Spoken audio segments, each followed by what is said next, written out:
Howdy, howdy, howdy. What is going on, y'all? Today is chest and tricep day. It's Friday, and we're gonna get in there. Probably do some shoulders, maybe a little bit, but definitely chest, a little bit of triceps. Gotta do. I didn't train triceps chest today because I'm still, dealing with the whole elbow thing. It's definitely getting better, but from now on, until I realize, okay, I'm fully good to do triceps twice a week again. From now on, I'm just gonna probably just train triceps once a week, see how that grows my arms and stuff. But yeah, triceps training as per usual.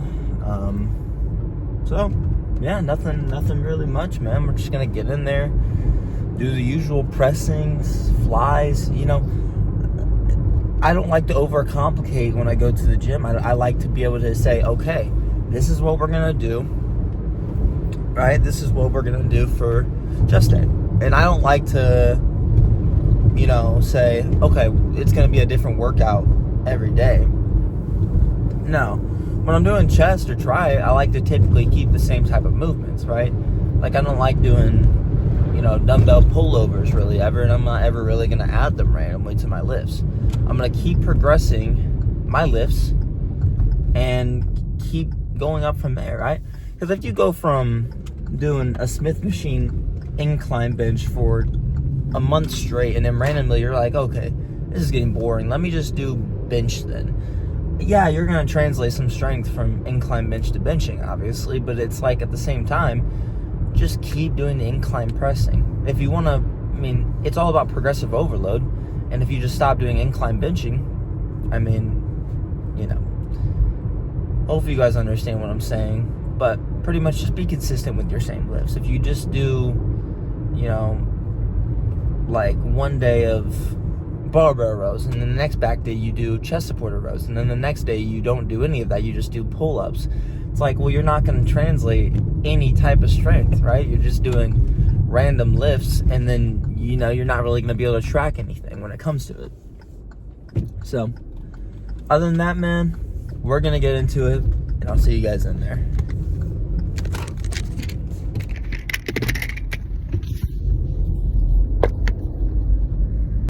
All right, first set, we have a chest up incline hammer strength press.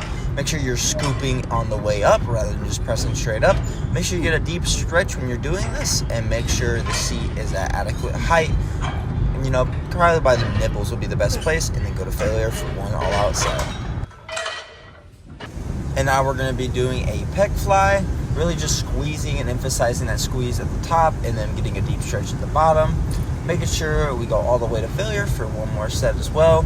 Make sure you're trying to meet your elbows together when you do these, so internally rotate your elbows when you do this, because if you don't, you will get a lot of shoulder activation when you do this movement. But once again, one all-out set to failure.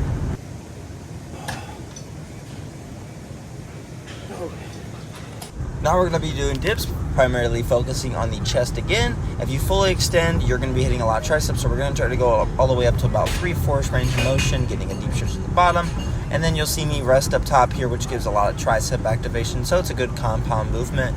But tuck your feet up, which is what I did at the very beginning mostly, and then it gets harder, and then it turns more into like a shoulder tricep exercise, which is okay.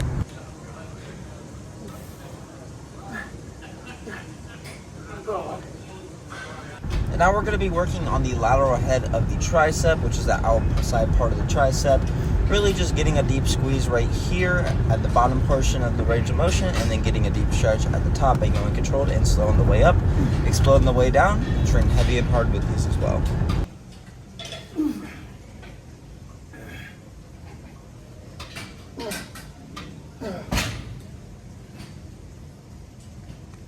Now we just did a set of these, really just getting a good contraction on the long head, just mainly every part of the tricep, but mainly the long head. I wasn't going to failure here because I'm still rehabbing my elbow, but make sure you keep your elbows tucked in when you do these, and I would train to failure just for one set.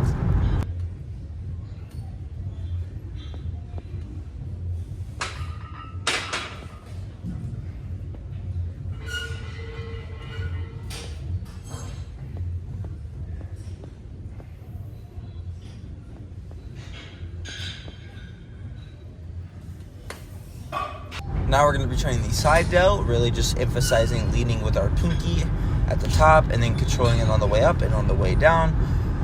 Really just getting a good contraction on the side delt here, and then making sure we go to failure for 2 sets.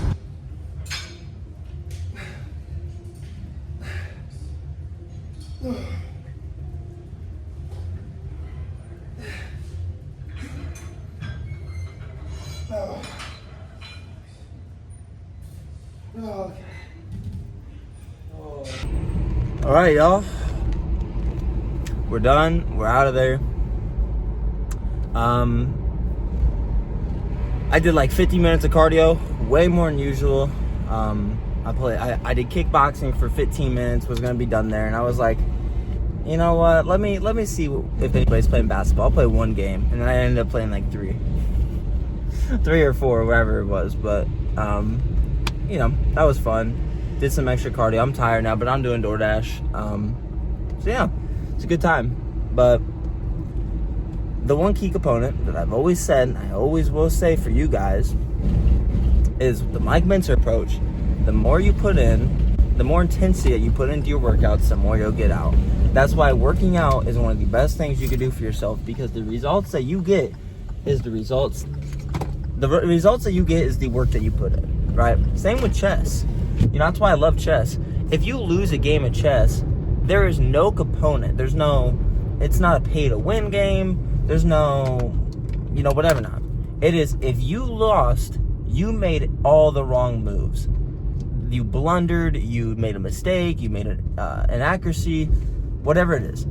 Every move that you made in chess is your fault. There's no genetics in it, whatever. Right? You could say, oh, what does this correlate to bodybuilding? Yes, you have genetics. I mean, you have height, you have how much muscle mass you can put on, all that stuff. But the results that you get out is most likely 95, 90, you know, 100% of the time is usually a factor of, are you actually putting effort into the gym? Or are you simply half-assing your sets, not taking anything serious, not taking anything to failure? You're just yapping the whole time. We just got an order now. But yeah, simply working out is one of the greatest things you can do for yourself, because like I just said, the results that you put in, I'm messing up. The work that you put in is the results that you're gonna get out, right? Nothing to it. If you eat like crap, you're gonna not be lean. If you don't work out hard, you're not gonna gain muscle mass. If you don't sleep, you're not gonna recover. All these things will add up one day, right? And certain people have really slow progress, right? Like in the beginning, I'm lucky, I'm fortunate enough, I gained like 40 pounds of muscle in like a span of, I don't know how many months it was, but it was a short period of time, right? But it was also because I started at 120 pounds, right?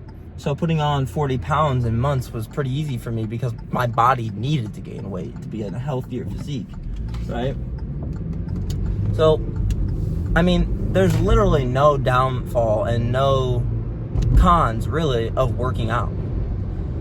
All you have is pros. Yeah, there's certain cons, like if you get injured because you're doing a certain thing wrong, but that's just on your own fault, right? Me getting injured is me overworking what I've already worked, right? Like, you know, and just, you know, getting unlucky sometimes, right? Like my elbow, genuinely just kind of unlucky, right? But my lower back, I should have known. I have a job where I do hinge movements the whole day and pick up dead weight the whole day. I should have known if I do a certain exercise or if I fall in a certain way, I'm gonna mess up my lower back. And that's just how it is. That's how the game goes, you know. If you're doing certain things to mess up yourself, you're gonna mess up yourself, right? But at the end of the day, the results that you have is the work that you put in.